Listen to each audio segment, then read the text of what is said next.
Ridgie, welcome to the Safe Flight Podcast. Thank you.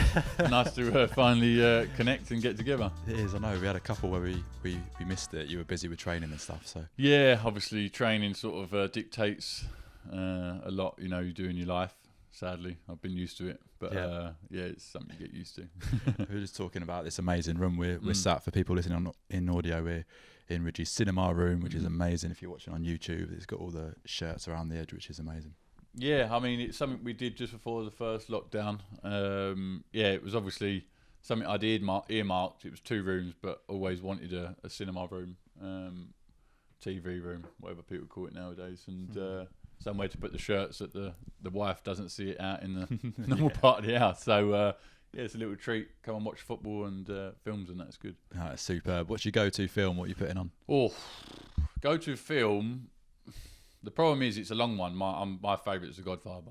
Is it? So my go-to film is The Godfather, right. But obviously it's 2 hours or 4 hours or 6 hours or 8 hours, so it can be a long one. But probably like A Wolf of Wall Street or something like that. Probably. So it's Disney films at the minute with the kids. So take that as well. Yeah, that's right. Yeah. I used to watch Wolf of Wall Street every time. Like if I was having a bit of a lull, I used to work in the city in sales. Oh, right. Yeah. Wolf of Wall Street on and get back in the game. That's perfect. Yeah, I love that. Yeah, it'll bring you back up. Yeah. When you're looking around this room, then I mean, you've got the Robbie Fowler shirt on, and the wall as well. But when you're looking around at your own shirts, which is your favourite? Favourite one, I think it's a toss-up. It's such a tough one. I think it's probably the Carling Cup win. It's probably the Carling Cup shirt. Yeah. It probably just edges the Portland Timbers, the MLS Cup win. Like I say, it's a hard one because both teams, we were sort of massive underdogs and went into it sort of grafting, working hard. But obviously, you know, the Carling Cup, League Cup, whatever it's named now, Carabao Cup, is sort of obviously a major trophy, obviously being from England and doing it that way. So it's probably that it tips it over the edge. Yeah, amazing. What was that day like then? Unreal. Yeah, amazing. Obviously, the build-up, obviously I'd seen, you know, like Football Focus or Match of Days, and you see the build-up where people, you know, they're getting the tickets done or speaking to the wives or families and making sure everyone's all right and all that, and you book into a hotel and you get your suits all done. So that part of it, the build-up was unbelievable. So even that was great. But to win it was just, you know, sort of a huge, massive bonus. Does that put more pressure on you, like, you know, with the whole build-up and getting the suits on and the day, you know, you walk out on the pitch beforehand, you see all the players going out? No, it doesn't, because obviously we were massive underdogs against Arsenal, so it was a free hit for us. You know, other teams it might have been a bit different, but it was a free hit for us. So we all went into it like, you know what, just go out and just give our best, and that's what we did. And we really enjoyed the whole experience, where I think it was the opposite for Arsenal. It was sort of another game for them, which I think played into our hands. Yeah. I'm an Arsenal fan, by the way. I love it. That's even better. We can keep talking all day long. Wasn't it the game where Koscielny. Koscielny and wasn't Fabianski. It was what's his name? He's at Roma now, no? He's at Roma. Szczesny, yeah. Howler. Yeah, really good goalkeeper. Now at Roma. But yeah, the Howler, yeah. I mean, obviously they both got mixed up. Yeah. I don't know whether either of them called or, you know, the crowd or whatever, but yeah, both mixed up. Somehow sort of spilled out to Oba, and then Obafemi Martin's day was born. So it was. Yeah, I mean, unbelievable feeling. Yeah. My brother's an Arsenal fan, or claimed to be an Arsenal fan back in the day, and a lot of Arsenal fans that I know, it was obviously, Was he just a fan of whoever you were playing against? Yeah, I think, it wouldn't surprise me, to be fair. He was an Arsenal fan as a kid, and I was an Ian Wright fan as a kid as well, so didn't support Arsenal, but loved Ian Wright, but he was a massive Arsenal fan as a kid, but sort of, as I played, he sort of grew away from Arsenal, and so didn't really support him, but still, it was nice to know someone sort of Arsenal-ish. What an achievement, mate! Yeah, it was amazing. Like I say, it's right up there. You know, making my debut obviously is right up there. But I think, you know, a major honour. You always dream of winning something major, but some people have gone through, you know, better careers than I've had and not won a major trophy. So it's, you know, it's unbelievable. Yeah, well, you've had an unbelievable career, so I definitely appreciate it. Don't be hard on yourself. Yeah. where did it all start then? Where did you grow up? And you came through the Villa ranks, didn't you? But where did it begin for you? Yeah, so I grew up South London, Bexleyheath, and then playing like Sunday League round there, Long Lane, Villa Court, sort of won all the trophies, and I played as centre forward at that point, scoring all the goals and doing all that. And then I was in West Ham Academy from the age of 8. I used to go to a Charlton soccer school they used to have down at Sparrows Lane. So I used to go to a Charlton soccer school there. Mum used to throw me there, 6 weeks holidays with a packed lunch as you do, and chuck me down there. I think that was from about age of 6 maybe. Obviously she was at work, my old man was at work. So I used to go at the age of 6. Charlton wanted to sign me at 6. I know. The old man was like, nah, it's far too early. 6 or 7 wanted to sign me. Old man was like, no, It's far too early. You ain't signing into football like that. Nowadays, that's natural. It would be a surprise if people turn that down. So a year later, West Ham then come calling, and he was like, well, yeah, okay. Then everyone else seemed to have signed, Arsenal, Charlton, West Ham, them sort of teams at that point. So I was like, okay, so signed at West Ham. Amazing. Used to go train, twice a week at Chadwell Heath and things like that and play. Loved it. But got to about 14 and sort of just needed something different. 14, 15, needed something different. I used to hang around on the streets like most people, kicking a football around while lads were smoking and things like that and drinking at that age. And I had a football under my arm. I just felt I needed something different sort of to further my career and sort of focusing on it. And Villa come around and moved into digs, and sort of that's where it started. Yeah, wow. I mean, it's so fascinating to hear, and interesting you're saying as well. Now it's normal for 6, 7-year-olds to be picked up and signing contracts and stuff. It's crazy. But what do you think separated you from other footballers and kids who are playing the sport? Because everyone plays it, right? Yeah, of course. But what made you stand out? Difficult. I mean, for me, I'd say it was. I was very aggressive as a player. I used to not shirk any tackles. Obviously, I was a centre forward early on. I got moved back into central midfield. I used to play central midfield as a 2. Used to play central midfield as a 2. So I was box to box, scoring goals, smashing people, enjoying that. So maybe that sort of stood me apart of a lot of people. Always talked. I was a talker on a pitch. People used to tell me to shut up and things like that. So maybe that's what stood me above the rest, I suppose. And it sort of carried me through my career. It's so interesting. When I used to go to trials, it used to be one of the biggest things. If you're talking, you're probably going to get through selection. Just on that alone. Yeah, I mean, I bring it up now. I do work with Villa 14s and 18s while I'm obviously assistant manager coach at Dover.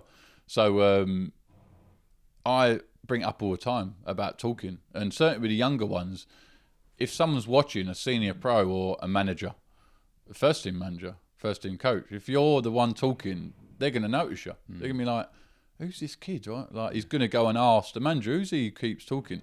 It then gives them the name of that player. I won't never forget that. So I took that. My dad encouraged me to do that and made me realise that there's always someone watching. So that's what I try and encourage the kids and the senior pros to do it. Still do it now. Yeah, no, it's brilliant. It's superb. It's funny. I played at Northampton Town Academy. Yeah, right. Okay, yeah. And I was a striker actually as well. Yeah. I remember the last trial I was put at left back because there's no other positions. Right. Yeah. Left-footed. I'm right-footed. Oh, right. Okay. Dennis Irwin. There you go. But I just because. Actually, it turned out all right because you get so much time on the ball back there. Yeah, of course. You could actually do something. Yeah, you can see the whole pitch from there. Just like chatting away, and that's how I got through that. But I think that goes in any industry as well, though. Absolutely, communicating. I think so. It helps other people. Communication and talking to people is paramount, I think, and it helps. So taking that onto the pitch and within football. It was sort of natural to me, which obviously helped me a lot. Yeah, it's interesting in teams as well, like that. If there's no communication, there's just no messaging going around the team. You've got no chance. You've literally got no chance. It's hard. If you've got no one or, no one talking, how are you going to get the ball? For one, how are you going to get the ball? How are you going to organise people? It's fascinating to me now. I'm on the other side in coaching to sort of stand there in training sessions and no one says a word.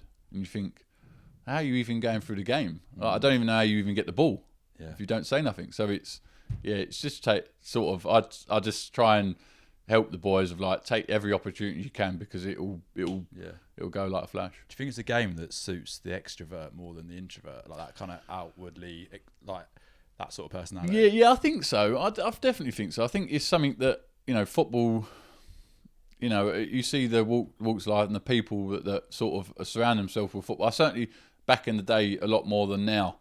You know, you had a lot more like that, you know, a lot more, you know, people that talked and things like that way. So, yeah, I think it's tough to put your finger on it, but obviously, you know, it's just trying to help people and, you know, talking. I think it's just a sort of an easier way of going about life. And you've been a captain for quite a lot of your career as well at different clubs. Yeah, was obviously captained. Obviously, when I first went to Birmingham, Steve Bruce made me captain there. He might have been helping me out with the fans, cause obviously the crossover from Villa to Birmingham, so he made me captain. Damien Johnson was about injured at the time. Nigel Spinks actually came up to me when it was our first game against Chelsea. He came up to me and said, "The gaffer's making you captain." I was like, "Sorry, what do you mean? I've just come from Villa and now he's making me captain." So, yeah, it was. I loved it, obviously, and that was probably the first real time of being a captain in a senior sort of dressing room. I'd done it through the Villa ranks and things like that and reserves, but sort of to do it first team wise, and then obviously captaining the Timbers as well. So, yeah, something I sort of loved. Yeah, I'd love to talk a little bit more about your captaincy and also your move from Villa to Birmingham later on. I just want to go back into like what separated you. So obviously when you made that step up again, you know, you can get noticed in trials and in soccer schools and stuff, you know, on the summer holidays. But excuse me, when you go into digs and you go to Villa and then you're playing with players at a much better level, was it the same things that were standing out? Your aggression, your like willingness to go into a tackle, and then your willingness to talk. Was it the same traits that made you stand out? Yeah, I think so. I think it was always something that, you know, it was sort of ingrained in me from my old man. You know, sort of just to do what you're good at. You know, I'd given up a lot, you know, to go and do to follow my dream to go up to Aston Villa. I'd given up house parties and nights out, you know, what people were doing at 14, 15. I was travelling up to Birmingham and going up there and staying over weekends at 14, 15. So I'd given it up, and I'd given it up to try and make something of my life and my career. And then going into digs and playing against sort of senior pros or up against, it didn't really make a difference who I was up against. I remember Ken McDonald, our reserve team manager, we played in a practice game against the first team, as most people would do on a Friday, corners, free kicks, and normally you're a mannequin. But this training session, they were playing out from the back, and we had to press them. We pressed them higher. They played through, got a midfield, one of their midfielders in midfield, and I'd stepped out centre half. I don't know if it was Lee Hendry, it might have been. And as he turned, I'd smashed him. Obviously, they've got a Premier League game next day. I'd absolutely whacked him. Kev McDonald had said to us before we did the training session, if you're good at tackling, tackle. If you're good at scoring goals, score goals. If you're good, whatever you're good at doing, show the manager you can do it. So I took that to the extreme. And as he turned, I smashed him. Suddenly we're all in a ruckus, and it's like... But, like I said, it's something that you might be able to remember for. It might have been the end of my career. You know, the manager would have been like, who's this, you know, chumped up little kid trying to, you know, do whatever he did. But it didn't, you know, I think it was Graham Taylor at the time, didn't take it that way. He I think it sort of helped my career in that case. And, you know, it was something I didn't really fear whoever I was up against. I didn't fear what dressing room I was going into or what training session. I just took it upon myself just to do the best I could. That's brilliant. He's just, he's allowed you to be yourself, basically. Absolutely, yeah. And he you know, he said it to everybody. You know, the centre forwards. You know, if you get a chance, it was if the ball rebounded off a goalkeeper, for instance, most people would just take the ball and we'll go start again. He didn't have that. He was like, no, put it in the back of the net and smash the ball as hard as you can. The goalkeeper would moan. He'd say, you know, like, what are you doing? Like, it's just training. But he'd say, no, you finish the ball in the back of the net. Even if it's smashing him in the face, make sure you do it. So that's what he sort of instilled in us going through. So it sort of, you know, my old man instilled that into me, and then it sort of went through again with Villa. Yeah. It's funny because he's basically saying play to your strengths, isn't he? Absolutely, yeah. And that is... I mean, that's life, isn't it? You know, as well, you know, in any work, if you're good at something, you're not going to be good at everything. You know, I wasn't quick, so I had to try and do something else. So, you know, there's something that you're not going to be great at in your career or in life. So you need to try and hype up the really good things to try and smooth over or hide the not so good things. So and that goes with every job. I think in everyday life. I had a mentor. I don't speak to him as much sadly anymore, but I met with him early on this journey with Take Flight, and I went and sat down with him. And at the time, I had the events in the podcast, so we did like live panel events and stuff as well, which went alongside this. And I said to him, right, I've got all these plans, mate. What should I do? I want to build this goal setting app. I want to build this gratitude journal. I want to do like all these. Like the dream of this Take Flight world, was what I was going to call it. And he just said, "What are you doing?" He's like, "What's working now?" I said, "The podcast and the events." He's like, "Just double down on that." It's the same message essentially. Isn't it? Same thing. Don't sort of spread yourself too wide. In your job, it's sort of just double down on what you're really good at, and why not smash at that? And so I took that into my career of like, right, well, you're good at talking, right? Talkers, I used to come up against other people, loud people like that, and if they were louder, I'd try and talk louder than them, and it would be like a game. That's the sort I'd use that in the match and try and do that even more, and so, or if someone else was good at, like tackling people in midfield, I'd think, right, I've got to get him first before he gets me. So it was sort of a mini game within a game, but it was a bit mad, really. I think that's an amazing mindset to have, though. Like I used to do a similar thing in the city when I'd left football and I'd got into working full time, and it wasn't necessarily a competition on how loud I could be, but I certainly, every time I felt uncomfortable with someone who I looked at as a senior person with more experience, I took that on as like, I'm not going to be scared of confrontation. I'm going to use this as like a opportunity to grow and get better, and get used to that feeling. Right, speak to the people who I thought I can. It's an amazing thing, I think, even for people to notice that. I think, for you to notice, and other people, for them to notice, actually even notice it. I think a lot of people don't even notice it, then it's lost. Yeah. But people to actually recognise, you think, actually, do you know what? He's top dog, sort of, I'll try and do better than what he's doing. It's sort of a, Christ, it's like a bar fight where someone goes and picks the biggest guy and, right, I'll beat him up type of thing. I'm not saying go and do that, but it's, you think, well, that's what you want to try and emulate, and you want to be better than that person. Yeah. And it's self-awareness, isn't it, of knowing like who is in that position. That's right. Yeah, absolutely. Yeah. So it's a crazy thing to think of. But that was sort of my mindset. Sort of all the way through life, and I suppose still is now, really. I'd love to hear your opinion on how I feel outside looking in. Professional footballers are, I suppose, their true personalities are oppressed in a certain way. Yeah. Like, you're not allowed to say certain things in media interviews. They're always saying the same thing, I'm just happy for the 3 points or whatever that strap line is. It is. You have media training, so you're told what to say. And I think nowadays a lot of people are robots. It's difficult to get their true personality across. And when they don't get their true personality across, then people complain about that. Then people complain that they're too much on Instagram or whatever platform they use. So don't be too much, don't be too little. So what, you just want the boys to be robots and way through?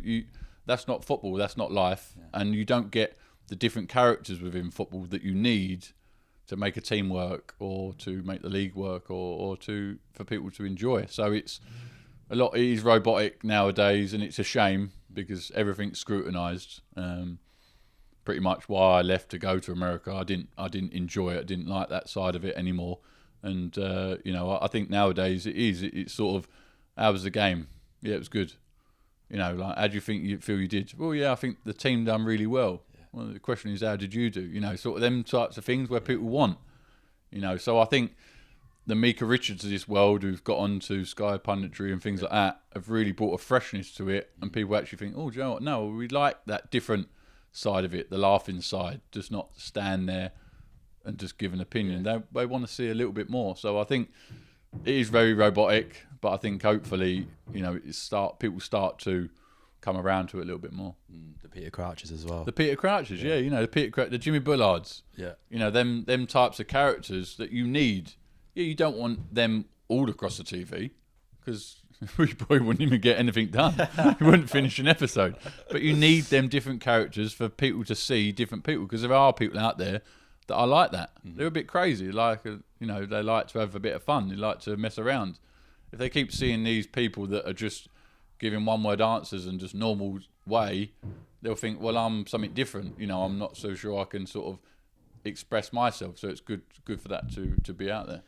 I think from a player's perspective as well, like moving away from the pundits, like they should be allowed to enjoy themselves and celebrate. You know, when you see the likes of, again, as I'm an Arsenal fan, Joe Willock he's on loan at Newcastle, and scored on his debut. Yeah. He should be allowed to enjoy that and really shout about it. Yeah, well, that's what I say. You know, like even booking someone for taking their shirt off, you know, or jumping into the crowd, you know, that they're the things that people dream about. You know, dream of doing. You know, so to take that stuff away and sort of make the players robotic that they've just got to score. I can't wait for someone to score in the World Cup final and just walk back to the halfway line. And people will complain. You know, they'll go, why didn't you? It's the best day of your life. Well, because you don't want me jumping into the crowd. You're going to yellow card me or take my shirt off or doing something I would want to have done. I would love to see that. It'd be amazing because people would be uproar. But, you know, it's just one of the things. Do you think that footballers can't win either way? They can't. No. I mean, you know, listen. You're a lot of us, or footballers, are in a privileged place, so people put them in that place. But at the end of the day, they're still human. They're still only, you know, kids that dreamt of being a footballer and, you know, doing what they wanted to do in life. So it's a shame that they sort of can't. You can't enjoy it, and I don't think you can enjoy it nowadays as much as you should be able to. Sad, isn't it, with the sacrifice that goes into it? You talked about the sacrifice and the digs and what you miss out on, and even the sacrifice like day to day as well. If you can't fully enjoy. Well, no, that's what, you know.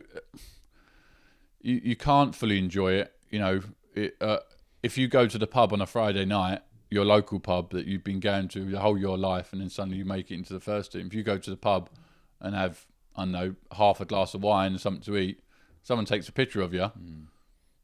People will think you've been out on a bender all week, all weekend. Yeah. If you have a bad game, if you play a good game, they won't care. Yeah. Because that's that differential part of it. That if you have a bad game, that's because of it. But you might have been doing that your whole of your career.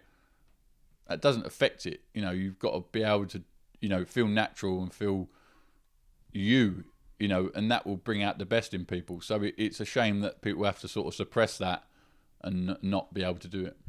Do you think there's an impact on like your identity? You know, like if you identify with yourself as a footballer and then you have a bad game, that impacts your mood, and you know, talk about mental health and all that other stuff. Yeah, absolutely. I think I was a bad one after a game. I was terrible. After a game, it started on a Thursday probably. I'd go back on a Friday. I'd close all the curtains, all the doors. You know, no one would be allowed round, no one would be allowed in because I had a game the next day. Now, you know, that was just sort of something that I took upon myself to do, and I felt like if I didn't do that, then I wouldn't play well, which is crazy. But that's what I did after a game. If I'd lost, if I had all my mates in the car, I wouldn't even answer questions from them. They ended up saying, like, don't ask any questions. So we'd drive in silence after a game. And we've just lost a game. It ain't, you know, life or death. We've just lost a game. But when I went to America, I realised that wasn't the be or end all. I could still enjoy it, even though we'd lost. It wasn't a massive impact, unless it was obviously we'd missed out on something. What had changed? My mindset had completely changed. Of, you know what, I'm just going to enjoy it. I'd spent so much of time of sort of being anxious about it and worrying about it and thinking, right, if I don't do this, go home on a Friday afternoon, close the curtains, and no one come around and just watch TV, and then, you know, do all that, I won't play well. But I still played bad. I played well, but I still played bad. So when I went to America, the mindset changed and went, do you know what, I'm just going to enjoy myself. And I'd probably say that's probably where I probably enjoyed my football the most. In America? I'd say so, yeah, because I'd sort of, my mindset had changed of like, I'm going to enjoy myself. If I want a couple of glasses of red on a Friday night, I'm gonna. What, and play on a Saturday? Still play on Saturday. Yeah. It didn't affect me. It didn't make a difference. You know, so I took that on. And, you know, we won a championship. We got to a final as well. So them couple of glasses of red wine, say, if I wanted on a Friday night, it didn't make a difference. Didn't do anything to me. But I wouldn't have done that at home playing the Premier League because my mindset, and I was too worried about it that it would affect my game. It's funny. So I actually went and played football in America. Right. NCAA. Yeah. College. Yeah. In Ohio. Right. Okay. I've also been on holiday to Oregon. Right. Yeah. Okay. Oh wow. Yeah. It's quality. Amazing. Yeah. Absolutely love it there. Yeah. So interested to hear, like you mentioned earlier, that you basically fell out of love with football by the sounds of it. Yeah. Like, so what happened there, and then how did that go from you noticing and picking up on that, like what had happened to trigger it, and then actually making the move? Like, how do you sort of broker a deal to get over into the MLS? So yeah, it was my last year at West Brom. Listen, I love football. Like that goes without saying. It was the best thing ever. Last year at West Brom didn't go the way I thought it was going to go. The team was getting sort of split up. The manager we changed about 3 times, I think it was, and I wasn't enjoying it. I wasn't even watching football. Sky Sports didn't have it on. Games during the week didn't have it on. My mates used to come round.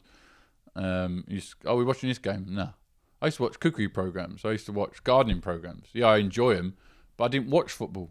I couldn't stand it. I thought, why do I even watch? So then I was going out and playing. That's no good. You know, you can't. You got to love it. So I come to my end of my time at West Brom.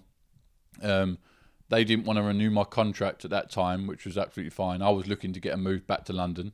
Fine. So I'd gone to Vegas on my 30th with the lads, as you do. Celebrated there. First day I got there, my agent rang me and said, Portland Timbers want to sign you. Now, they'd reached out to my agent. They were going for someone else in the Premier League. It fell through. They didn't get the person they wanted. They was looking for a left-footed centre half. So it fell into my category. Do you know how long he's going to be doing that? No. I don't know what he's doing up there, Christ. It looks like he's building a new house, doesn't he? Christ. Bringing the stairs down. Yeah. So I think, mate, just carry on from where you were. Or I can ask the question again, to be fair. Whatever. What was we saying? So just asking about basically the trigger of leaving West Brom, going to the US, and how it came about. Right, really. yeah. Then we got to. I was talking about. So they were looking for. Yeah, that's right. Yeah, it's fine. Yeah, I can go. So yeah, they were looking for a left-sided centre half. So I'm probably fifth down the list of left-sided centre halves in the Premier League. So finally, they whittled their way down to me, which is great. Who was above you? Bloody hell, it must have been a few. Joe and Lescott, left centre half at that time. So they never told me, never found out. So I know they were going for someone before myself. Anyway, so that was their sort of criteria. And then obviously I got a phone call. First day, landed in Vegas. Literally got down the tarmac, got a phone call from my agent. Portland Timbers want to sign you. Now, for myself, never watched MLS at that time. Everyone we knew, Bex had gone to Galaxy, but no one really watched it. We certainly didn't have it on TV. And I was like, who? He was like, look on the map. They're sort of an hour and a half above you. So at that point, I was like, okay. He said, they'll fly you up, show you around. You can have a look around. If you don't like it, you just fly home. They'll fly you home. Anyway, did 4 days in Vegas, as you do. Hammered, so I fly up to Portland. They pick me up. The geezer's like, woof, good 4 days. Fantastic. Looked around, met the owner, met the GM. Now for me, that was the first time I'd ever done that. I'm 30 years of age. First time I'd ever met the owner, the GM, the head scout or coach, and the manager. We all sat down in the room, and they asked me my sort of aspirations of sort of how my career wants to fit, sort of go on, and what I wanted out of it. And then before we finished, and I asked them, and they were like, "Well, we want to bring a team that can win the MLS Cup and move the team on." I sort of like, right, okay, that fits in with what I want to do. I didn't want to go there and finish my career. I was 29, going on 30. I wanted to sort of grab a team by the scruff of the neck and sort of go on. Anyway, so I think that was probably my sort of mindset of getting there. It was a fresh new place. No one they didn't necessarily know me. And it was just fresh and new and something I could really, I thought, what, just go and enjoy it. Enjoy the experience and see what you can get out of it and try and make this club someone on the map that then people talk about. So I think that's where the mindset changed, and it was amazing meeting the owners, and that first time I ever done that, and I felt like a star.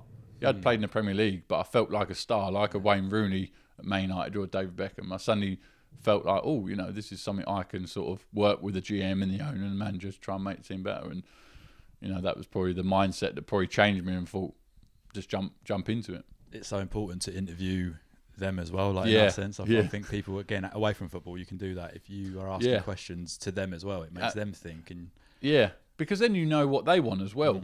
You know, they might be asking you what you want or what you want to do, but asking them their goals might not marry up with yourself. You know, and that is sort of, you know, if their goals was when I got there, just, well, you know, we're not really sort of investing in a team, and, you know, we're not really at that point. Yeah. Would I have signed? Probably not. You know, it would have been a real struggle, because I would just gone out there for 2.5 years at that point of just plodding along, and sort of, you know, the way I am, I want to try and make people better. I would have been screaming and hollering at a team and players that really wouldn't have made a difference. So it's good to ask them. It only come to me at the end of the interview or sort of the chat. I weren't going to ask them. And I thought, actually, you're asking me all that question. Do you know what? I'm going to ask you as well. And let's see what your answer is. So I think in everyday life, I think, you know, you should ask people, because you should ask a question. You should be able to ask. And it sort of goes back to sort of making people, you know, how robotic people are. They just answer the questions, but they don't put one back to people. So I think it certainly works. And their goal was to win the MLS, which you did. Yeah. Year one. Yeah. Right. Year one. Yeah, obviously I joined in the July. Their season obviously only runs till sort of December if you get in the playoffs. They'd had a tough start, so we missed out on the playoffs. But the first full season I was there, we won it, which was, obviously amazing. And they called it the David Beckham effect, but is it really the Liam Ridgewell effect? Yeah, I'd love to be able to lay claim to that. What years were you there? So I was there from, I did 4.5 years in the end. Yeah. So I went in 14 and left in 18. Wow. Yeah. Unbelievable. Yeah. I think I was there 11 to 13. Right, okay, and at the time I was there, it was known there weren't stadiums for every club and all that sort of stuff, but it was really starting to get much bigger. Yeah. And of course, Portland Timbers were, and still are, probably one of the most well-supported clubs, or probably the most well-supported club in the US. I would say so. If they could fit 90,000 in there, or if they had 90,000, they'd fit in there. You know, I don't know how many years waiting list they've got, but the fans are amazing. They don't. I was speaking to someone the other day, and they asked the difference between fans back home and fans there. The massive difference that I took from it was they try and entertain the players instead of the players trying to entertain the fans. When they come to a game, they want to entertain the players to try and G them up to get them going. So even I was there, and they were losing 2-0 against Dallas. Half time, they come in players went in through a tunnel. Now, people can only imagine what would happen back home, booing, chucking stuff, whatever. There, they were cheering them. They were actually cheering them. And I turned to the owner and went, they do this all the time. He's like, absolutely. He said, you could be losing 4-0 and they'll still be cheering. They came out and drew 2-2. Now, them fans G'd them players up. They got the 2-2. And when they say it actually was it was the fans. You know, their players could have gone in thinking, oh, no. You know, that's all I need. But they were singing all the way through half-time. They're singing. And so they try and entertain the players and to perform on the pitch. Where here, I think they wait to be entertained. You know, we talk about the first shot, the first cross, the first header to try and G up the crowd. There, they don't wait for that. They're singing. They get in the ground 2.5 hours before. They're intense before they can even get in. So they're amazing. Yeah, they really are. Yeah, the culture over there is just completely different. I love it. You know, every sport, from basketball, American football, like, it's just superb. And if you compare, what you're talking about there about waiting to be entertained over here, like, you know, at Arsenal, it started really is booing them at half time. Yeah, which it doesn't help anyone. It literally doesn't help anyone. It doesn't help the person booing, because why do you want to pay money? You're paying money to go somewhere to boo. What's the point? Yeah. Your own demeanour or your own mindset is negative, so you're already like, oh, so you're not going to enjoy your day. Yeah. So you're not enjoying your day out, and you're paying to go, to then decide that you want to ruin your own day. Yeah. I don't get it, you know. So, and then it's not going to help the team or the players to perform well, or the manager. So then you've got a double negative effect, if that's even a thing. But then what's the point in the day? You might as well have stayed at home, watched it on the TV and booed at the TV and not paid for it. It's starting to add up now why your favourite time was over in the States. Yeah, that's right. What was your favourite part? What did you love about it? I like the freedom of it, and you could be yourself. You know, you could really enjoy it. You know, you could go out and have something to eat that people, you know, I sort of compared it to, I know it's another drink thing, but someone would come over and buy you a beer or buy you a drink instead of expecting one sent over. You know, someone would come over and do that for you, or come and, you know, pay for your dinner and not expect anything of it, or sort of, not that it doesn't happen here, but it was sort of the freedom of it. You know, I could sort of just, not going to let myself go, but just, you know, just enjoy the full part of being a footballer. Yeah. Where here you had to watch where you were going. You had to watch if someone's got a phone on you that they're doing an Instagram video, or taking pictures of your kids, or watching what you're doing, or taking a picture of your car so they know what your car is. I didn't feel that there, and it didn't happen. So it was something I could really enjoy and sort of just be a bit freer, really. It's something to do with their sort of patriotism, isn't it? It's like that they love people who are successful. It's different to over here, where there's almost an attitude sometimes when people are doing well, like, well, how come you're doing that and I'm not? Whereas over there, they want to lift people up that do well. They're saying, like, fair play, and I love that. Yeah, they sort of celebrate them doing well. Now, I think we've got a tendency to big people up to get them to the top and go, they're there now. When did we knock them off? You know, when did we go for them? Where did we? So I think that's a shame. I don't know, you know, how that become that way, but it wasn't like that while I was in Oregon. They're not like that. They celebrate the people doing well, and you know, the city revolves around, you know, the Timbers and the Blazers, you know, and it was, you know, sort of all within the city to make sure that everything's geared up for the weekends and during the week, and they were just amazing people to be around, and sort of the mindset of people, it was amazing. You know, everyone's smiling, everyone's, you know, in a good mood. You know, next door neighbour, hi, how you doing? You know, someone walking down the street, how you doing? And so they sort of fall all into it, really. Did you go and watch the Trailblazers? I did, yeah. I used to go all the time. I used to love it. I remember going to the first game, and I got there, as you do, he would do, you get an hour before. So I'd got there an hour before. The boys went, all right, we can go an hour before. We had a few drinks. Went, sat down half an hour before, watching the warm-ups, thinking, yeah, this is brilliant. And they're like, all right, okay. I'm thinking, where is everybody? Like, no one's even sitting down. First quarter, no one's still not there. Second quarter, I'm thinking, it's got to get busy soon. Like, where is everybody? He's like, right, let's go see. It was all up in the bar. They obviously didn't come out to the fourth quarter when it really got exciting. So everyone still stood up in the gantry, and I'm sitting there thinking, this is quite... So, yeah, and we used to go probably weekly. It was brilliant. And obviously, the playoff games were massive. But they got the playoffs. It was something that was really enjoyable. I went into basketball before that. Certainly went into NFL, but they sort of entice you in. Yeah, such a great sport. Yeah, Damien Lillard. Yeah. Damien Lillard, obviously, did you meet at some franchise. Yeah, met him a few times. McCullum, CJ McCullum, another one that obviously is a big star out there. He actually got a shirt for my little girl and writ on it and signed it for her. So it was sort of a family experience when we used to go, which was amazing. So, and obviously the Timbers, Mike Gullop of the Timbers, one of the directors, used to get us tickets. So it was amazing, sort of, to take the whole family and sort of like enjoy the night. Oh, what an experience! Yeah, it was. Yeah, it was. I want to go back. Mate. Yeah. I'm interested to know, from actually a bit of a selfish perspective. I coach a lot of people who are in the public eye, really, who feel judgment and scrutiny with what they do, probably daily, whether that's online through trolling or in, you know, your more modern media tabloids and stuff.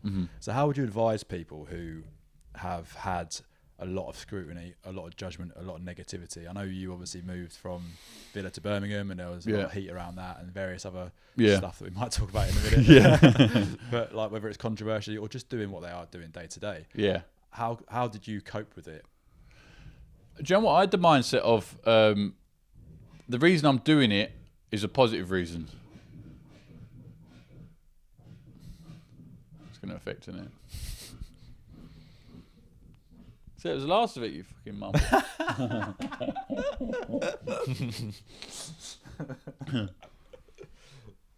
It's finished now.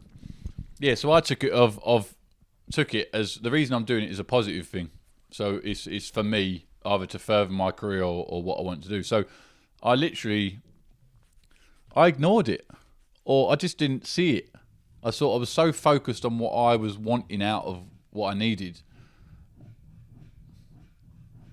He's going to come through. You know, crash. Yeah, exactly. Yeah, it's taking up a fucking carpet. Crying.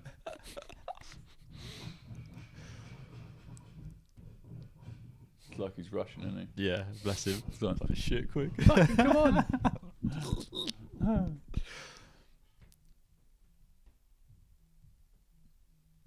Yeah, sounds like it's done. Cool. Yeah, so I took it as a positive for me that I sort of it was going to further my career, what I was needing to do. So I ignored it. I didn't see it. You know, I don't know what one it come onto, but I didn't notice it. I was sort of tunnel vision of, you know what, I'm moving from Villa to Blues because I want to play and I want to play as much as I can, and that's what I want to do for myself. Were you in a period at Villa where they weren't playing you as much then? Yeah, I was a period of Villa that I was playing, and then I'd stopped been playing, and me and Martin O'Neill were not seeing eye to eye anymore. So the reason I was leaving was, yeah, they wanted me to stay, but it was not doing anything for me. I'd done 100+ appearances in the Premier League already. You know, I was 22, and I wasn't willing to sit back and watch anymore. You know, yeah, I was 22, and nowadays, you know, a load of people said, "You're only 22, just you know, see how it goes." And I'm not that type of person. I just can't sit there and just watch people play and then go, "Yeah, well done, like great game." Sod that. I'm not that, you know, or come in and go, "Good luck" to the person that I'm with. Probably couldn't be a bad thing, but I didn't have that mindset. I didn't want that. I wanted to play. I'd played. I'd tasted it, and so the reason I was making the move was to play more. So I didn't have loads of, you know, controversial things, you know, happen to me, but the mindset was, right, okay, you're doing this, you're doing it for the right reason. It was sort of tunnel vision, block everything else out.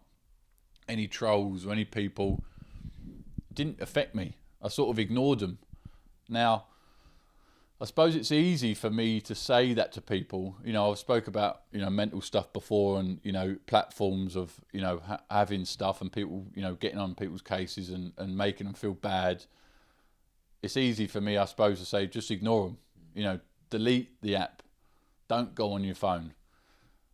But that's sort of my mindset, you know, and it probably doesn't help certain people, but I just think that should be the easiest way to sort of block it out, you know, or speak to people. Again, goes back to talking, speak to people. What you're experiencing, what you're going through is a massive one, but mine was tunnel vision, ignoring people.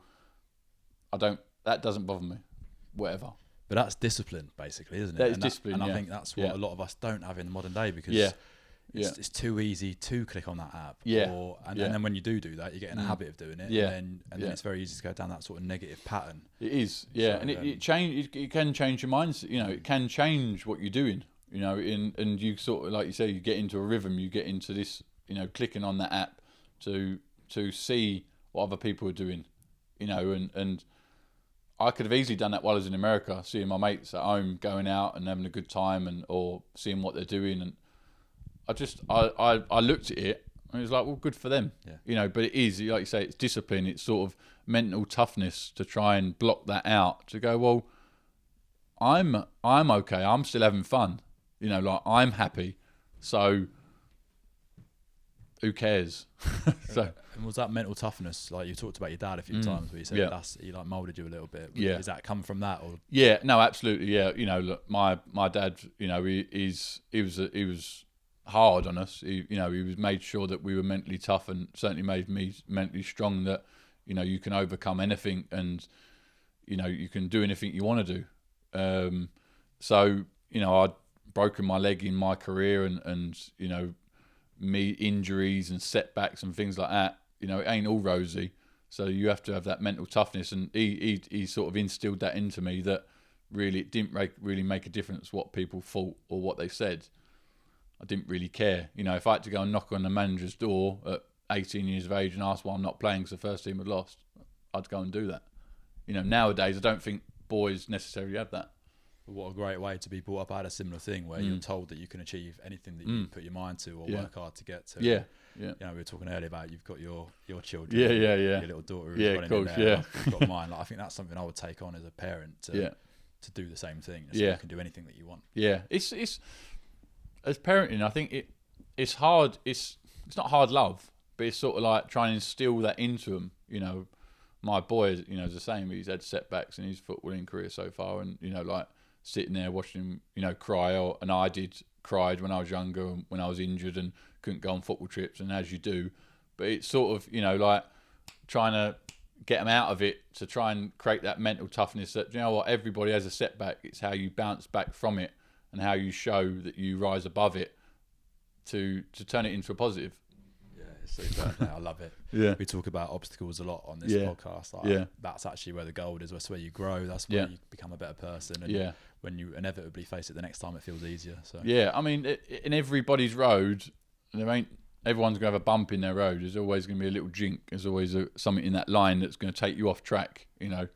Might be your mates started smoking. They want you to start smoking. No, I don't want that. It might be they're doing some drugs or going out drinking. No, my goal is focus that. There's your jink. Do I? No. There's always bumps. There's always something that's going to try and take you off your path. So that's where selfishness is a big one. You need to be selfish and disciplined to make sure you do it. The fork in the road analogy, I think, is so good because it is like that. There's a few decisions you can make. Is there any that stand out for you that allowed you to get to the success you had? Yeah, a big one was obviously as probably 14-year-old. I was 14. Like I said, I was hanging around on the streets back home around the penthouse. The lads were smoking, drinking, bongs, things like that. And I was standing there with my football. I was waiting for them to finish what they were doing to go and play football. And I got to an age where I had choices of, going to house parties or, going training and things like that. So that's why I took it upon myself I went to Aston Villa, and I was banned for a season. I couldn't even play, but I still travelled. My dad still used to drive me to these training sessions and to the games. I couldn't play in the games. I just used to do the warm-up and the cool-down. But he used to say, no, you're going, you're part of the team, you show the intent. So the turning point, I think, was probably my mates at that point. They're going on that path. I could have followed that path. I didn't. I was like, right, no, I don't need the house parties. I don't need all that. My path is to be a footballer, and I'm going to give myself every chance of that.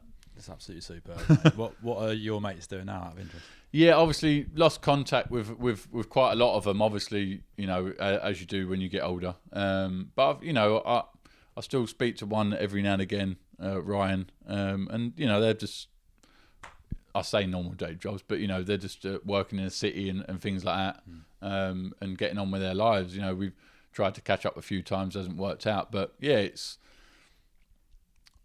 just something that I chose that path to make sure that I gave myself every opportunity to become a professional footballer. It's not God-given that you're gonna, because you miss out on that it's going to happen. I could have looked back and thought, I wished I'd done that and not spent 5 years or 6 years trying to be a footballer. Yeah. That weren't going to happen for me. I was going to make sure that I gave myself every opportunity to make it.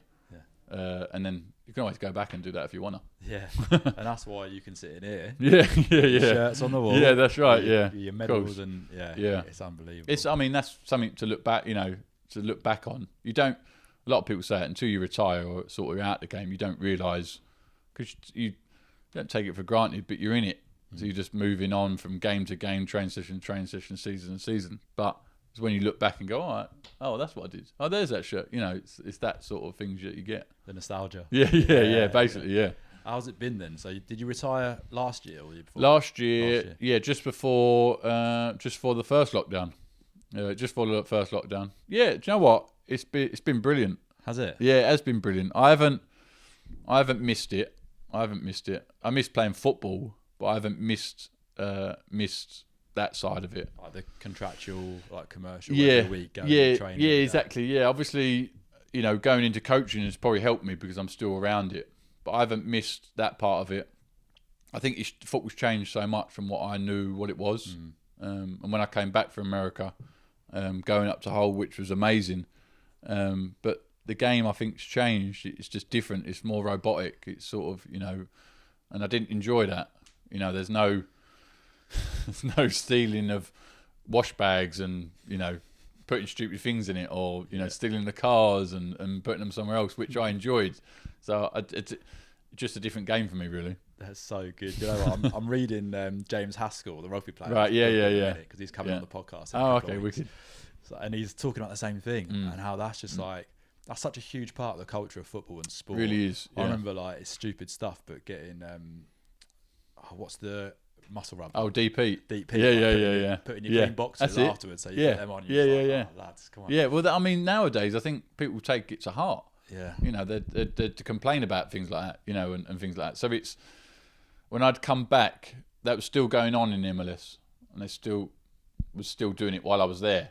And it was still encouraged. You know, I was the captain, so I encouraged it. Obviously, Were you a bit of an enforcer? Yeah, I mean, I used to muck. You know, I used to pull pranks, and you know, people's. You know, April Fool's Day, we got Jack Barmby's car towed away as a joke to him. He was only bothered about his golf clubs in the back of the car, which was amazing. But it was still going on. But when I got back, we had a great dressing room at Hull. But obviously, people lived away, and you know, you finished training, and that was sort of done. You know, and that's the way it's sort of going, or I've seen it go, and that's what I really enjoyed about it, and I enjoyed being part of the football world for that.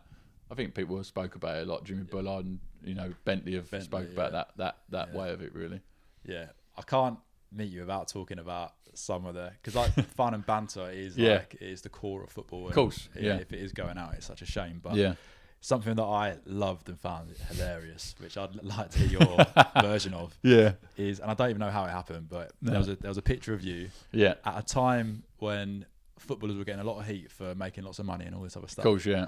And there was a picture of you. You could probably share what that was. Just like, how did that even get out? And like, what was it like for you? Yeah, obviously, at that point, so you can explain what the picture is first. Yeah, well, it's me wiping my bottom arse with £20 notes, which now somehow has turned to £50 notes for some people, really? £100 notes, which ain't even there, just to raise up the money. So it was a bet between me and one of my best mates over an X Factor. It's an American X Factor. It came on TV. We were watching it. From auditions, I picked out the winner. From the auditions, it was a country singer, and I'm like, that geezer's going to win. He went, no, he ain't. I went, that geezer is going to win. I'm telling you, he's going to win. All right, do you want to bet on it? I went, all right.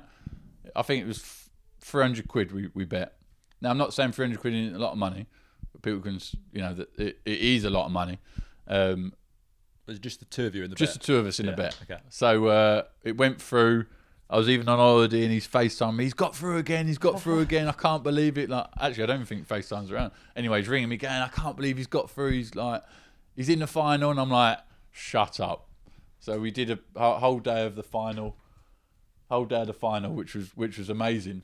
And then I'd celebrate by taking my clothes off as well. By the way, he'd won. I'd celebrate with my taking my clothes off. Anyway, so 6 months, a year later, he suddenly pays me. He thought it was a joke. He thought, I won't go take the money, 300 quid. I was like, I'm taking it. You're giving me the money. Anyway, he pays me.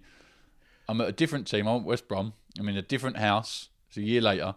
Anyway, I'm going for a Jimmy Riddle, and he chucks it at me. And I'm like, oi, what are you doing? What are you chucking at me? Like, a bet's a bet. He went, right, go away.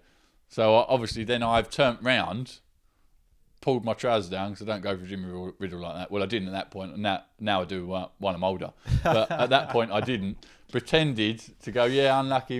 He's taking a photo. Now at that point, BBM was around, so we put it on our BBM group. No, just our profile picture. It was a BBM thing, like saying unlucky Matt, like you lost, and then Matt's put it on his saying, oh, you done me. Anyway, a year later after that, I get a phone call from my agent saying, oh, this new paper's got a picture of you. And I'm like, what? And it's like, got a picture of you wiping your ass? I'm like, Jonathan, you know me. I'm not like that. You know, I don't do that type of stuff. He's like, okay, I'll send you a photo. He sent me. I'm like, oh. So someone has cropped that picture and a year later then released it to the press, and then that's come out. Next day I go into training, which then another picture emerges. They've filled my locker full with money and toilet paper and which was amazing. But it's something you live and learn by, and something that I've had AMI appearances in my career, and now that still gets brought up. But it's just one of them things, and that's sort of the laugh and the joke that nowadays you can't do it. It was a joke. It wasn't a serious thing. I know the worth of money, and I've brought up that way. But it was a joke to hammer my mate, and it suddenly gets turned into something different. Yeah. And mate, apologies for bringing it up. This is fine. This is about performance. No, it's good because then people get the context of it. Normally, it's just a photo of me wiping my arse, and people get the context of, oh, you're just abusing the money, and it wasn't that. It was a joke, which everybody I'm sure has done to their friends, whether it's 50 quid, 100 quid, £1,000. Everyone's done it. You bet someone in the pub and they've chucked their money over it. You've shown off of it. That's what it was, and sadly, people took it to a level to either make money out of it or to shame me, which is a shame. Yeah. Yeah, no, mate, thanks for sharing it. Yeah, well. of course. It's like it sounds like it's a joke between friends. Yeah. It emerges years down the line. Yeah. And it's one of them, isn't it? I couldn't believe the phone call. And my mum was in the kitchen making dinner for us, and I'm like, shut up. And she's like, and then she's like, oh, how am I going to explain this to my friends at work? And I'm I don't know, Mum. I'm not sure. I don't know what say what you need to say. So, mate, if we spin it to some of the amazing things that you've done, I mean, you've played, what is it, nearly 300 Premier League appearances. Yeah. What was your total career like over 10 years? Yeah, it was, yeah. So, member debut 19, 29, 10 years, yeah. Yeah, it's 10 years. Yeah. 9 clubs? Yeah, well, that was a Zoom question I gave the boys. I think it was around about 9 clubs. Yeah. That's Wikipedia research. Yeah, that's right, yeah. I'd just be fascinated to hear some of the players you've played against who stand out to you now. And then also like the traits that for you like make a great centre-half. Like if people are wanting to be a footballer or whatever it might be. What are the traits that make a great centre-half, and who are the people you played against who are great? Traits as a centre-half, I mean, we've touched a lot on it. I think, talking... I think is a massive trait. You can see the whole pitch from where you're standing, except for the keeper, which they're back crazy, so ignore what they're saying, they're just shouting anyway. But you can see the whole pitch from where you are, so you can literally mastermind the whole game. You can help people out, and it helps yourself. So talking's a massive one. I think nowadays, being comfortable on the ball is a massive thing. I think it's changed around of centre halves just booming it and kicking it. Now, I still have the belief of keeping a clean sheet, and if you need to kick it into Rose Edge, you kick it into Rose Edge. But I think you need to be comfortable on the ball. That's not saying that you're not going to kick it long sometimes, which you will need to do, but it's just being comfortable on the ball. So talking, being comfortable on the ball, and being a presence. Probably being a presence is a big one. I think being a presence, gets one over on the player you're playing up against.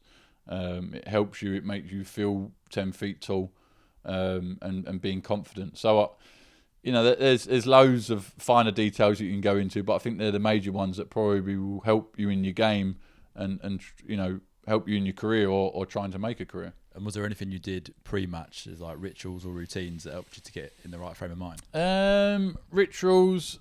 I used to lay my stuff out on the floor on a towel. I used to go in and put a towel down, and then it would be how I'd put everything on. So it'd be lined up. So it'd be, I'd have my small socks first, tubey grip, shin pads, long socks, tape if I had it, boots either side, flip-flops either side, and I'd do that before a game. So that was sort of something I'd do, which then, obviously, knowing people, they'd move. So that'd wind me up. So they'd come around and they'd switch stuff around. So it's like, I've got to change that around again. So standard sort of stuff, really. There's something else I wanted to ask you about as well, Ridgie, was J. Lloyd Samuel. Yeah. He was a club mate of yours. It was such a sad story anyway. Yeah. Were you still at Villa when it happened? No, I wasn't. No, I was over in America at the time. Obviously, with J. Lloyd, I spent the time with him at Villa. Obviously, even being a London boy, I used to travel up with him quite a bit, and muck around with him, and sort of didn't take me under his wing, but being a London boy up in Birmingham, speak to him quite a bit. And then getting into the first team, our families used to spend a little bit of time together. So, yeah, it was a dreadful sort of thing to happen. And, I didn't even get to be able to go to his funeral because I was over in America. I spoke to Dion a bit about it. So it was, a dreadful thing that, you just can't comprehend something happening really like that. Yeah. So it was a car crash, wasn't it? Car crash, yeah. As far as I know, car crash after dropping his little girl at school. And yeah, I mean, it's something you don't even really fathom, of even happening. So young as well. It was a shocking thing to happen. And I mean, Peter Whitnam, same. Obviously, dying so young, and two great people. That it was a massive tragedy, really. It's sad. Like, it takes things like that for us to suddenly think about how lucky we are as well. Yeah, it does. It really does. And because you don't think of these things happening so young. The older you get, fair enough, but so young, and you can't comprehend it really. You can't get your head round it, and you think back to the times that you had. Me and Pete Whitnam used to share a car going to under-21s, and we used to be roommates. And we grew apart because he sort of went in different directions, but you still remember these things. We've not been able to celebrate his life yet, so that'd be a great thing. But obviously J Lloyd, I miss that. But such a great player and such a great person as well. Yeah, no, thanks for talking about it. Yeah, it's I'm trying to think where I go from there. But obviously from the mental side of it, going on to that, there are the setbacks in life. In life. That's not anything part of football. They're setbacks in life that, like I said, you celebrate their lives.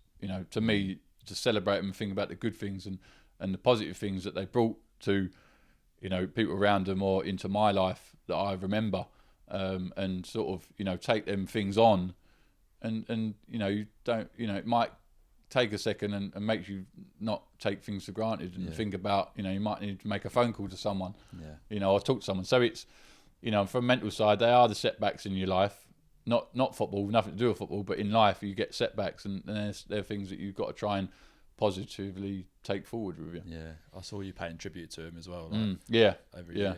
Yeah, of course.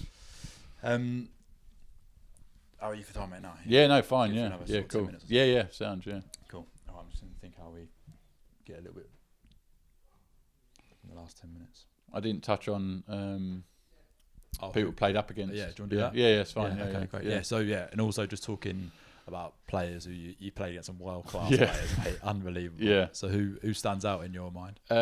Massive one stands at Ruud van Nistelrooy. A lot of people mostly say, well, not Henry or Ronaldo. Henry played out on the left, so I didn't really see him. Thankfully, he stayed well away.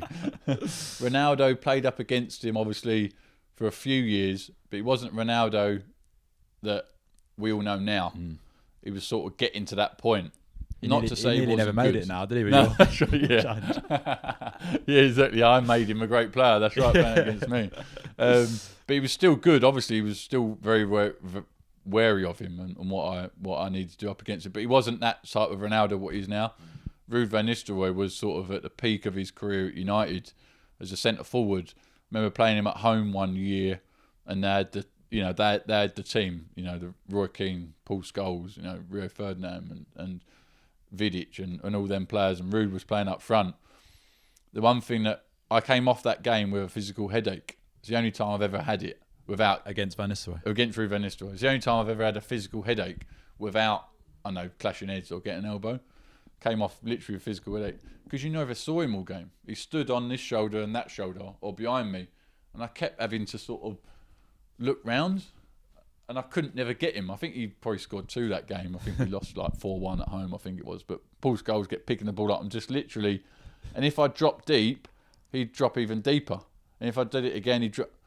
And it was like, and obviously, I prefer the centre forward that was in front of me. Yeah. So I could kick him. I could, see him, what I could get at him, and I might be able to get him. He was never there, and every time I dropped deep or gone that way, he'd go, and it was relentless. So it sort of stuck out in my head playing against him, which was a hard game. Yeah, it's interesting for people who play if they're strikers or used to be and can relate to that. That you can cause a lot of trouble just by standing on your shoulder. And obviously that was the first part of that offside, non-offside. So we stand offside, and as we drop back, he'd be onside. Yeah. And it was so difficult. And like I say, for strikers, if you're seen, it's easier game for the centre half because they can see you and they can know what you're doing. But if you go from behind, to come back and things like that and try and hide away, which he was doing, it was so difficult. It was a joke. Even hurts my head just doing that now. Trauma. Yeah, sure. Yeah, it's bringing it all back. Did you play against Dennis Bergkamp? I did at Highbury. I'm sure he was playing, but obviously again he sort of dropped in. So it wasn't sort of. He was an amazing player, But too far away to kick. Just too far away to kick. Yeah, I've never thrown him in there. Christ, I won't get it back. I saw a nice goal that you scored for the Timbers when you've travelled. That's right. Distance from the halfway line. Yeah, that's right. It was early days that I think they got a taste of what was not going to happen going along. So year one doing that, winning the MLS that's Cup, right. It was like, oh, you're going to carry that on? No, I can't. Sorry. Yeah, that's right. Yeah, it was amazing, and it sort of opened up. I'm like, God, I'm going all the way here. Yeah. And it was like, sod it, might as well shoot.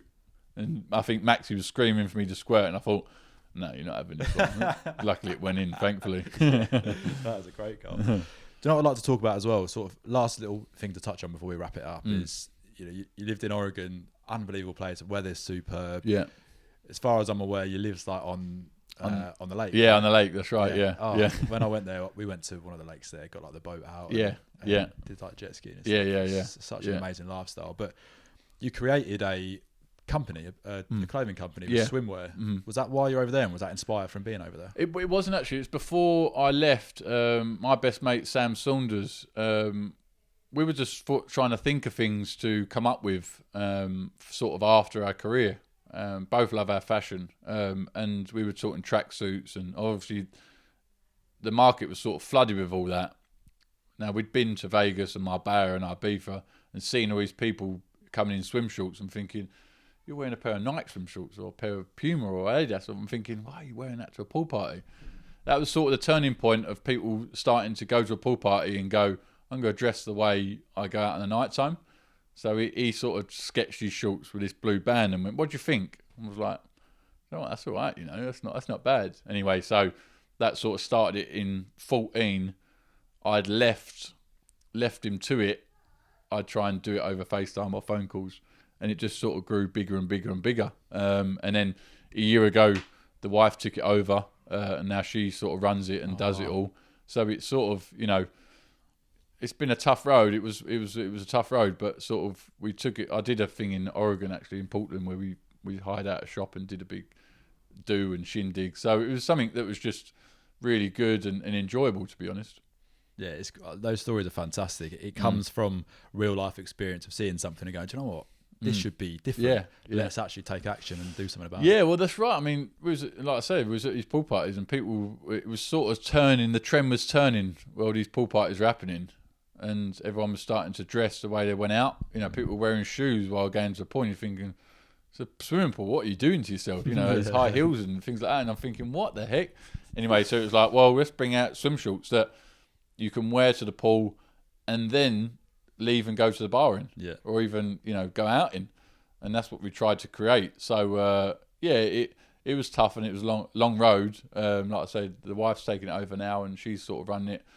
Purely, myself and Sam have gone into coaching and management, and it's tough to get time. So she's taking it over, which is amazing, and she's enjoying it. And it seems to be, sort of going really well for her. No, the designs and everything look great. So it's Thomas Royale. Thomas Royale, yeah, that's right. Yeah. And what's John Terry's involvement in it? So John joined about 2 years in. He was going on holiday and bought a load of shorts.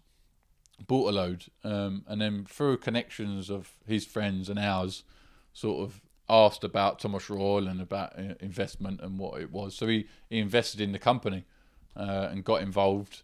So sort of invested in the company, got involved in designs and, trying to get it out to certain people and into shops and all that, which was amazing. So, it was just sort of by coincidence of sort of buying the shorts. And where are they stocked then now? Well, obviously with shops and all that, I think, obviously I being not part of it massively now, the wife is, but obviously I don't think they're in many shops right now because obviously with pandemic and what's going on sort of drawn away from that. So it's all online and everything like that now. So, once hopefully we get the summer back and people are going on holiday, we'll start seeing some Thomas Royale shorts floating around again. Can't wait for holiday. Yeah, that's right. Yeah, I mean, I've been egging to put them on, just jump in the snow at the minute. So, that's right. Hopefully we get some sun and some holidays. Thomas Royale snowing. Yeah, that's right. There you go. Well, mate, look, this has been an absolute pleasure. I've thoroughly enjoyed it. We do the same 3 questions at the end of every episode. Okay. These are just like tangible pieces of advice that people can take away and even implement into their lives to hopefully help them perform better. Whatever that is, sales, sport, anything else like that. So the first one of these is there anything you've discovered or come across recently that you're particularly excited about? Oh, good one. That is a good one. The pandemic's killing us, isn't it? Yeah, exactly. It's been tough. You know what I was going to say, like a TV show or something. Yeah, Christ. No, you can. Definitely, mate. People have I come across... Do you know what I at the first pandemic, first lockdown, I started taking ketones.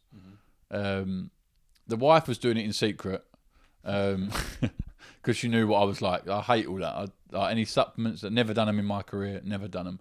Eat and drink or whatever don't make a difference. Luckily, I don't put much weight on. But she was taking it. I'm like, you look all right. Not that she didn't look all right, but I'm like, you look all right, you do. She went, I'm taking this drink that she'd been doing. Sends your body into ketosis. Now, I'm not claiming to know loads about it.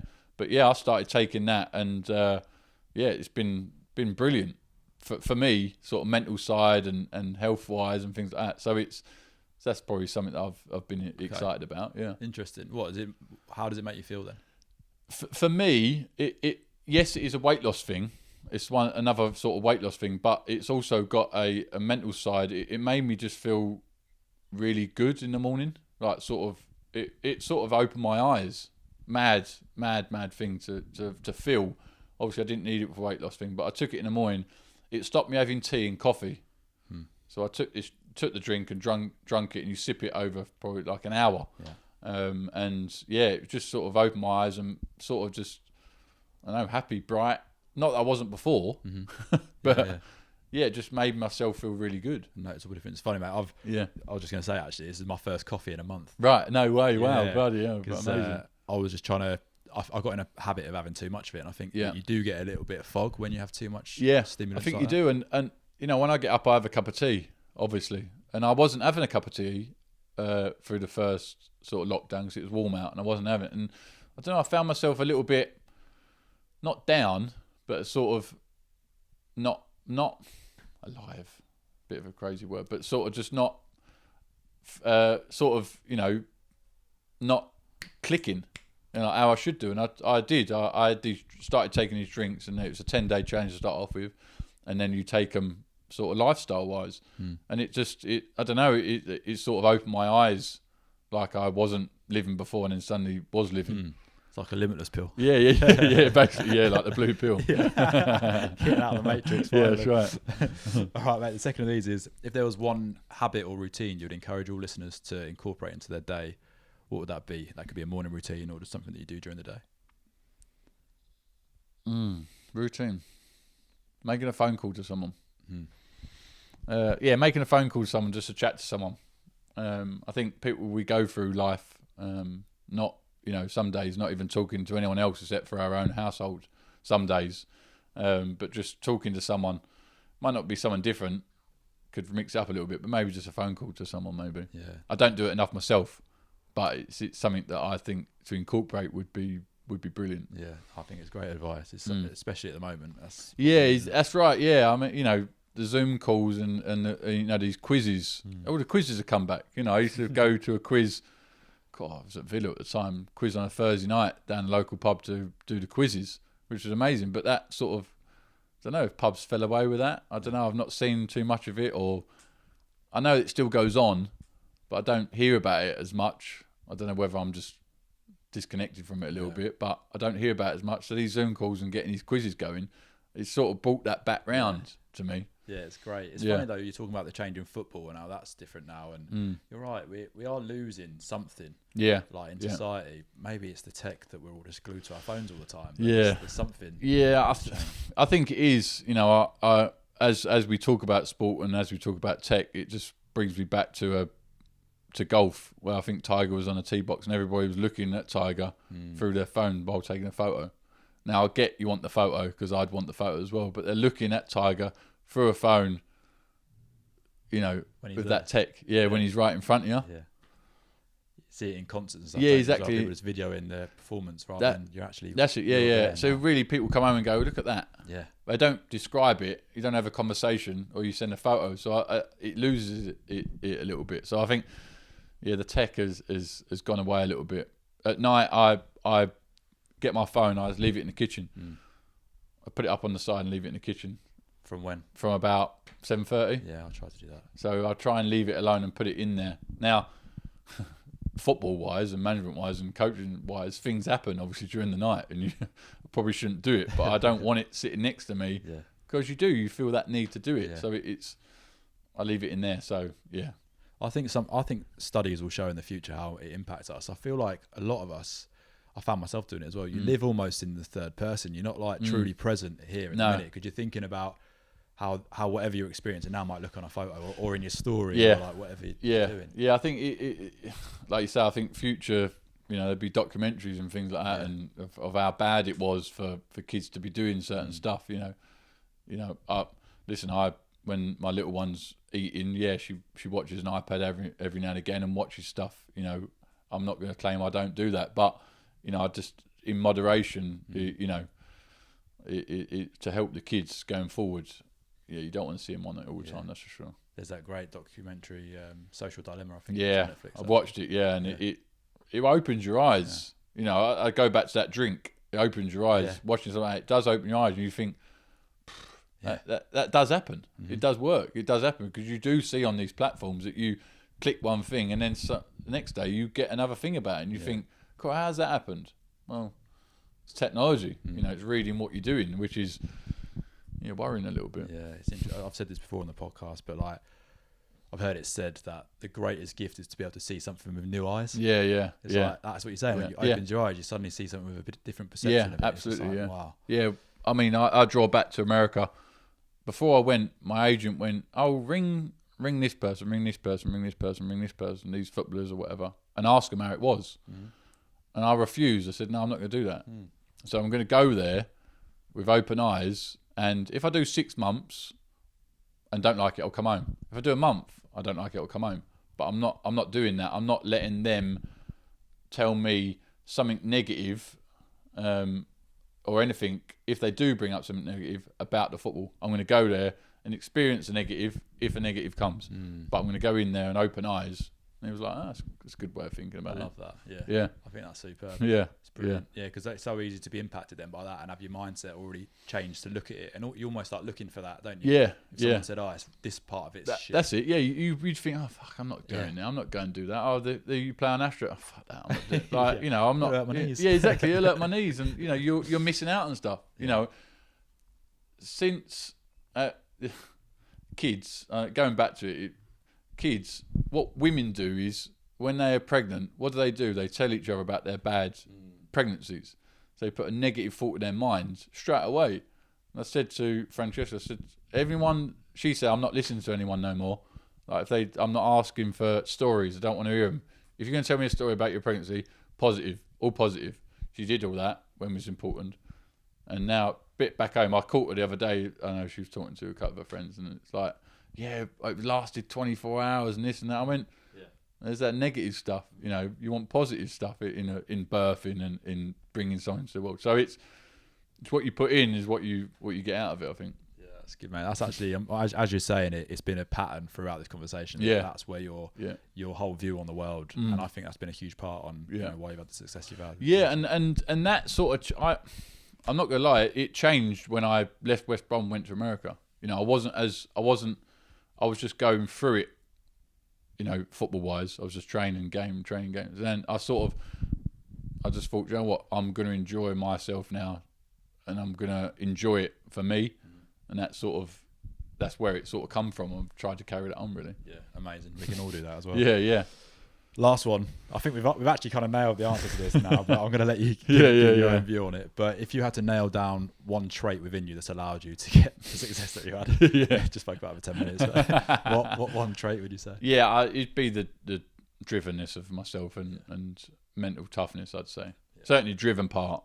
I think in every walk of life, anything that you do, any work, anything that you want to do in life, just... if you want to do it, or don't let anyone distract you from trying to get to your goal. You might not get there, but you might get some other thing from trying to get there. So that's what I try and say of positive stuff of going through it. Don't look at a negative that you didn't get there. There might be a positive that comes out of it. You might have met a positive someone on the way there. So I think it's determination and that outlook on life is probably the best traits I've got. Yeah, super. Hopefully. Yeah, she might say something different. No, it's brilliant, mate. Thank you so much. One more thing, just a big thank you, because lockdown 1, you might every now and then hear it in my house because it caught on the odd twizzle. yeah. I saw your story when you had your moustache. Yeah, that's right. Yeah, I know. I'd got bored of it because all the barbers are shut down. I've not been able to go and get it to twizzle. Yeah, exactly. Yeah, so I've not been able to thing it. So it's like, oh no. So yeah, it's been a bit annoying, but yeah, I really enjoyed it. I actually said to the wife, I miss it. Yeah, I miss my moustache. I do really miss it. I want to twizzle. Yeah, I want to twizzle it back. No, honestly, I saw it. It just cracked me up. Oh, yeah. Then you just hear it, you're having spaghetti bolognese, Yeah, just getting twizzle like that with anything. Right. The twizzle, need a twizzle party. That's right. Yeah, twizzle. Yeah, Christ. Mate, thank you. Honestly, my cheeks are hurting with smiling so much. So no, I appreciate it. It was my pleasure. No, it's been brilliant. All right, cheers, Richard.